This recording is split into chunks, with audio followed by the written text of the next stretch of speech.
ফের আগরতলা শহরে বেআইনিভাবে সরকারি জমি দখল করে ব্যবসা করা ব্যবসায়ীদের সউদ্যোগে স্থান খালি করার আবেদন জানালেন আগরতলা পুর নিগমের মেয়র দীপক মজুমদার। তিনি স্পষ্ট করে বলেন, কোনোভাবেই বেআইনি দখলদারদের বরদাস্ত করা হবে না। শনিবার জ্যাকসন গেট সংলগ্ন এলাকা পরিদর্শন করে মেয়র জানান, দীর্ঘদিন ধরে সরকারি জায়গা দখল করে কিছু ব্যবসায়ী দোকান পরিচালনা করছেন। এ বিষয়ে আগেই সংশ্লিষ্ট দোকানদারের নোটিশ ইস্যু করে নির্দিষ্ট সময়ের মধ্যে জায়গা খালি করার নির্দেশ দেওয়া হয়েছিল, কিন্তু অনেকেই সেই নির্দেশ মানেননি। ফলে পুর নিগমের উদ্যোগে দখলমুক্ত করার অভিযান শুরু হয়েছে এবং যেসব দোকান এখনো সরানো হয়নি সেগুলি ভেঙে ফেলা হচ্ছে। মেয়র আরও জানান, শহরের শৃঙ্খলা এবং যান চলাচল স্বাভাবিক রাখতে এ ধরনের অভিযান বছরব্যাপী চলবে। ভেন্ডারদের উদ্দেশ্যে তিনি সতর্ক করে বলেন, রাত 11টার পর রাস্তার উপর কোনো দোকান রাখা হলে তা সরিয়ে নেওয়া হবে। তবে পুর নিগমের পক্ষ থেকে জানানো হয়েছে, উচ্ছেদ হওয়া ব্যবসায়ীদের জন্য পুনর্বাসনের ব্যবস্থাও রাখা হয়েছে, যাতে তারা নির্দিষ্ট স্থানে ব্যবসা চালিয়ে যেতে পারেন।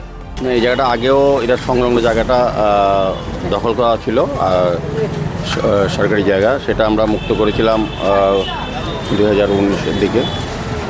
এর পরবর্তী সময় এই জায়গাটাও, যেটা আমাদের একটা পরিকল্পনা আছে, যেখানে একটা পার্কিংয়ের ব্যবস্থা করা, আর দ্বিতীয়ত এটা একটা প্রজেক্টের মধ্যে আনা, যাতে এখানে যারা ব্যবসায়ীরা ছিলেন তাদেরকে স্থায়ীভাবে এখানে জায়গা দেওয়া হবে, পাশাপাশি অন্যান্য বেকারদেরও কর্মসংস্থানের ব্যবস্থা করা হবে।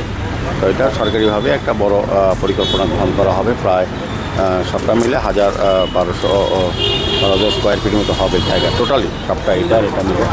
এটা যেহেতু এখানে এমনিতে জ্যাকসন গেট করা হবে, মাননীয় মুখ্যমন্ত্রীর হাত ধরে সেটা সেদিন ভূমি পুজো হয়েছিল। তো মূলত এখানে জ্যাকসন গেটটা হবে, যেহেতু এখানে জ্যাকসন গেটের একটা পার্ট ওই জায়গায় পড়বে, এটা সরানোর প্রয়োজন ছিল। এবং পাশাপাশি দীর্ঘদিন ধরে এখানে ব্যবসা করার ফলে এখানে একটা যানজট তৈরি হয়।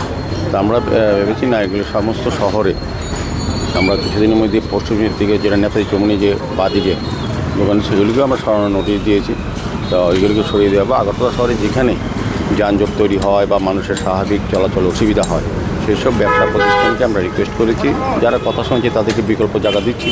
আর যারা আমাদের কথা বা আমাদের সরকারি সিদ্ধান্ত মানছেন না, কোনো রাজনৈতিক দল বা ব্যক্তির প্ররোচনা তারা বা অনেক সময় কোর্টেও যাচ্ছেন, কোর্টের থেকে এখানে অনেক ব্যবসায়ী কোর্টে গিয়েছিলাম, তারা কোর্ট অবশ্য বলেছে না, পুর নিগমের যে সিদ্ধান্ত এটা সঠিক, এবং আমরা তাদেরকে বিকল্প ব্যবস্থা করার এখানে টেম্পোরারি দেওয়া হচ্ছে। তো তাদেরকে পরবর্তী সময় প্রজেক্ট এখানে অন্তর্ভুক্ত করা হবে। সার্বিকভাবে আগরতলাকে সুন্দর পরিচ্ছন্ন রাখা, যানজট মুক্ত করা, এবং মানুষ যাতে ফুটপাত দিয়ে মানুষ হাঁটতে পারে, রাস্তা দিয়ে গাড়ি চলতে পারে, সেই ব্যবস্থা করা।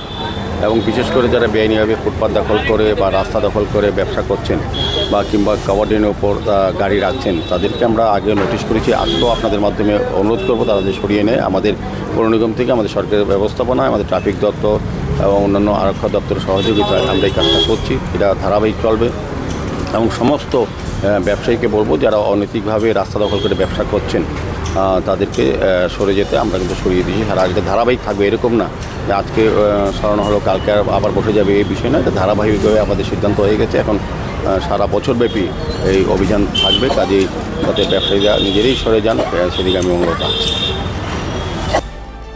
Report, PB north.